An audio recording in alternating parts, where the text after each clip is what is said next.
DCM DK Shivakumar Delhi ಭೇಟಿ ವೇಳೆ ವರಿಷ್ಠರು ಸಕಾರಾತ್ಮಕವಾಗಿ ಸ್ಪಂದಿಸಿದ್ದು ಮಹತ್ವದ ಭರವಸೆಯೊಂದನ್ನ ನೀಡಿದ್ದಾರಂತೆ. ಈ ಬಗ್ಗೆ ಆಪ್ತರ ಎದುರು ಡಿಕೆಶಿ ಅವರು ಮಾತನಾಡಿದ್ದಾರೆ ಎನ್ನಲಾಗಿದೆ.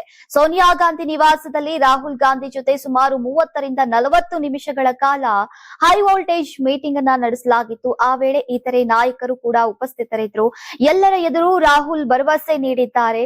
ಶೀಘ್ರವೇ ಈ ಬಗ್ಗೆ ಚರ್ಚೆ ಮಾಡ್ತೀವಿ. ಹೈಕಮಾಂಡ್ ಮಟ್ಟದಲ್ಲಿ ಮಾತುಕತೆಗೆ ವೇದಿಕೆ ಸಿದ್ಧತೆಯನ್ನ ಮಾಡಲಾಗ್ತಾ ಇದೆ. ಸಿದ್ದರಾಮಯ್ಯ ಕೂಡ ಸಭೆಯಲ್ಲಿ ಇರ್ತಾರೆ. ಹೀಗಂತ ಡಿಕೆಶಿಗೆ ಅಭಯವನ್ನ ನೀಡಿದ್ದಾರೆ ಎನ್ನಲಾಗಿದೆ. ಇನ್ನು ಫೆಬ್ರವರಿ ಕೊನೆಯ ವಾರ ಅಥವಾ ಮಾರ್ಚ್ ಮೊದಲ ವಾರದಲ್ಲಿ ಸಭೆ ನಡೆಯಲಿದ್ದು ಶೀಘ್ರವೇ ಸಿದ್ದರಾಮಯ್ಯ ಹಾಗೂ ಡಿಕೆಶಿಗೆ ಬುಲಾವ್ ನೀಡುವಂತಹ ಸಾಧ್ಯತೆ ಇದೆ. ಅಧಿಕಾರ ಹಂಚಿಕೆ ವಿಚಾರವಾಗಿ ಸಿಎಂ ಡಿಸಿಎಂ ಜೊತೆ ಪ್ರತ್ಯೇಕವಾಗಿ ಹಾಗೂ ಒಟ್ಟಿಗೆ ಕೂರಿಸಿ ಮಾತನಾಡುವಂತಹ ಸಾಧ್ಯತೆ ಕೂಡ ಇದೆ. ಒಟ್ನಲ್ಲಿ ಪವರ್ ಶೇರಿಂಗ್ ವಿಚಾರವಾಗಿ ಕಾಂಗ್ರೆಸ್ನಲ್ಲಿ ವಿಭಿನ್ನ ಅಭಿಪ್ರಾಯಗಳು ದಿನಕ್ಕೊಂದು ವದಂತಿಗಳು ಕೇಳಿ ಬರ್ತಾ ಇವೆ. ಇದೆಲ್ಲದಕ್ಕೂ ಕೂಡ ಕಾಲವೇ ಉತ್ತರ ಕೊಡಬೇಕಿದೆ.